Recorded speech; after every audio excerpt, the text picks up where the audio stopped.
Speaker তার প্রথম দিনের ভাষণে বলেছিলেন তিনি এখন কোনো দলের নন, তিনি গোটা জাতির অভিভাবক, এই সংসদের অভিভাবক, সেই হিসাবে তিনি নিরপেক্ষ ভূমিকা পালন করবেন।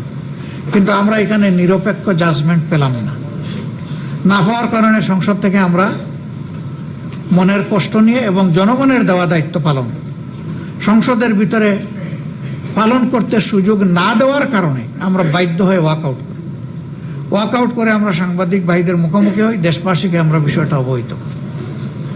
সম্মানিত বন্ধুগণ, এই যে শুরু হয়ে গেল জনগণের রায়কে অস্বীকার, অমান্য, অগ্রাহ্য, অপমান করার ধারা এরপরে চলছে। আপনারা দেখেছেন প্রথম দিনই প্রথম অধিবেশনে প্রথম দিন অর্থাৎ 12 মার্চ বিগত সরকারের 133টা অধ্যাদেশ উত্থাপিত হয়েছিল। 30 দিনের মধ্যে এটাও নিষ্পত্তি করতে হবে। ওইটা আবার 30 কার্য দিবস না, 30 পঞ্জিকা দিবস। এরপরে একটা কমিটি করে দেওয়া হলো, বিশেষ কমিটি।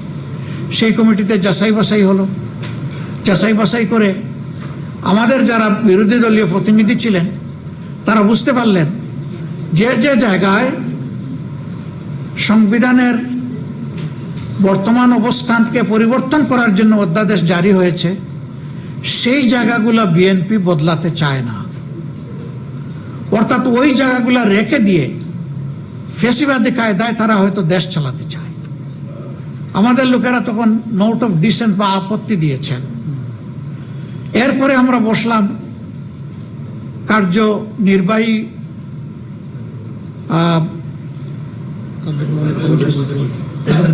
কার্য উপদেষ্টা কমিটির বৈঠকে বসলাম, স্পিকার সাহেবের সভাপতিত্বে। সেখানে কথা হলো, তারা চাইলেন যেগুলা তাদের পছন্দ না এগুলা ল্যাপস করে দেওয়া, আলোচনায় আনবেন না। আমরা বললাম তা আমরা মানব না।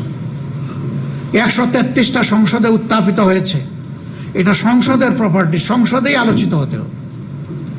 এরপরে তার ভাগ্যে যেটা হবে, আপনারা যদি যথাযথ যুক্তি আসার পরেও 2/3 বলে কিছু করতে চান করবেন, জনগণ তখন দেখবে, বিচার করবে, কিন্তু সংসদের টেবিলে এটা আনতে হবে।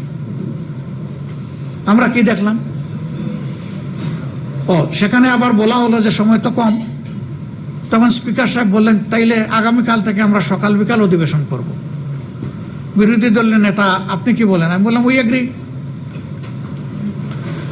এরপরে তিনি বললেন যে প্রয়োজনে আমরা শুক্রবারে অধিবেশন চালাবো, উই এগ্রি। তিনি বললেন প্রয়োজনে রাত 12টা পর্যন্ত অধিবেশন চলবে, তবুও সবগুলো টেবিলে আসবে। কিন্তু শেষ দিনে এসে দেখি না, এখানে কাটছাট করে আমাদের সামনে যে আলোচ্য সূচি দেওয়া হয়েছে সেখানে একটা মাত্র বাকি, সেটা ছিল ধূমপান সংক্রান্ত বিষয়, আর নাই।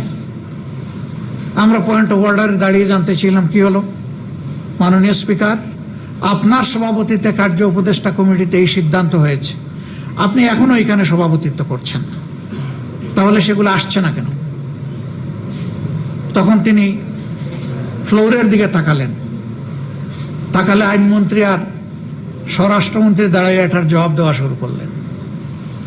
অযৌক্তিক জবাব, যেটার মধ্যে কোনো যুক্তি নেই।